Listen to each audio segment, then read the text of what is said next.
অস্থিরতা সবার মধ্যেই আছে, কম আর বেশি। কারো মধ্যে অস্থিরতা বেশি আছে, কারো মধ্যে অস্থিরতা কম আছে। নিজের অস্থিরতা কমাতে, নিজের অস্থিরতা নিয়ন্ত্রণ করতে কখনো কেউই সাহায্য করতে পারে না। অস্থিরতা তখনই কমে, তখনই কেবল নিয়ন্ত্রণে আসে যখন সে নিজে তার নিজের অস্থিরতা কমাতে চেষ্টা করে।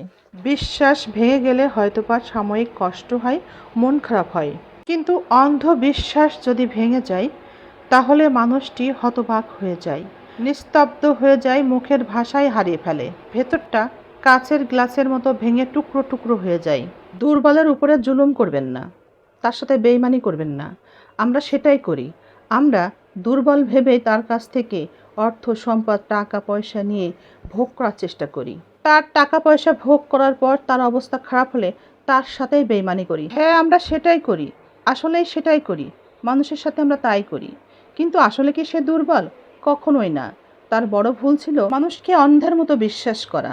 কারো ক্ষতি করতে নেই, ক্ষতি করলে কখনো নিজের ভালো হয় না। পরের ক্ষতি করার নেশা যদি একবার কারো পেয়ে বসে তাহলে নিজের অস্তিত্ব ধ্বংস না হওয়া পর্যন্ত তার হুঁশ ফেরে না। পরের ক্ষতি করাটা একদমই উচিত না। পরের কখনো ক্ষতি করতে নেই। হঠাৎ করে যদি এমন পরিবর্তন হয় আপনার মধ্যে, স্ত্রীকে ভালো লাগছে না, স্ত্রীর সাথে কথা বলতে ইচ্ছা করে না, বরং সে সামনে এসে দু একটা কথা বললেই ভীষণ বিরক্ত লাগে, এমন হলে কি করবেন? এই বিষয়ে একটু ভেবেই কমেন্ট করার চেষ্টা করবেন। তবে আমি বলি, হঠাৎ করেই যদি এমন স্বভাবের পরিবর্তন আপনার মধ্যে দেখা যায় তাহলে আপনি ভেবেই নেবেন আপনার মধ্যে তৃতীয় ব্যক্তির আগমন ঘটতে চলেছে। তাই এই মুহূর্তেই আপনার উচিত স্ত্রীর সাথে বেশি বেশি সময় দেওয়া। সব কিছু সবাই যেখানে এগিয়ে যাচ্ছে সেখানে কেউ যদি থেমে যায় তবে তার জীবনের অবসাদ ঘটবে। সবাই যেভাবে নিজের গতিতে এগিয়ে যাচ্ছে ঠিক একইভাবে জীবনে নিজের গতির সাথে নিজেকে আবদ্ধ হয়ে রাখতে হবে। তা না হলে নিজের জীবন থেকে নিজেই সরে যেতে হবে। সবার সাথে সমবেগে যদি চলতে না পারেন, সমস্ত সচল বেগ আপনাকে এসে আঘাত করবে, আপনি বিপর্যস্ত হয়ে পড়বেন। এটা কি জানেন, মানুষ মানুষকে ঠকায় কিন্তু পরিশ্রম কাউকে ঠকায় না। পরিশ্রম একজন মানুষের জীবনে অনেক সুযোগ এনে দেয়।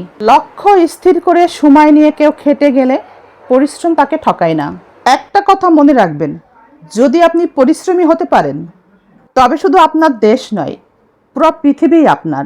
অনেক চেষ্টা করেন, অনেক রকমের চেষ্টা করেন, অনেক পরিশ্রমও করেন, কিন্তু তবুও আপনার কোনো কাজেই সফলতা আসছে না। লক্ষ্য করে দেখবেন আপনি দিনে দিনে উপরের দিকে না উঠে পতনের দিকে নেমে আসছেন।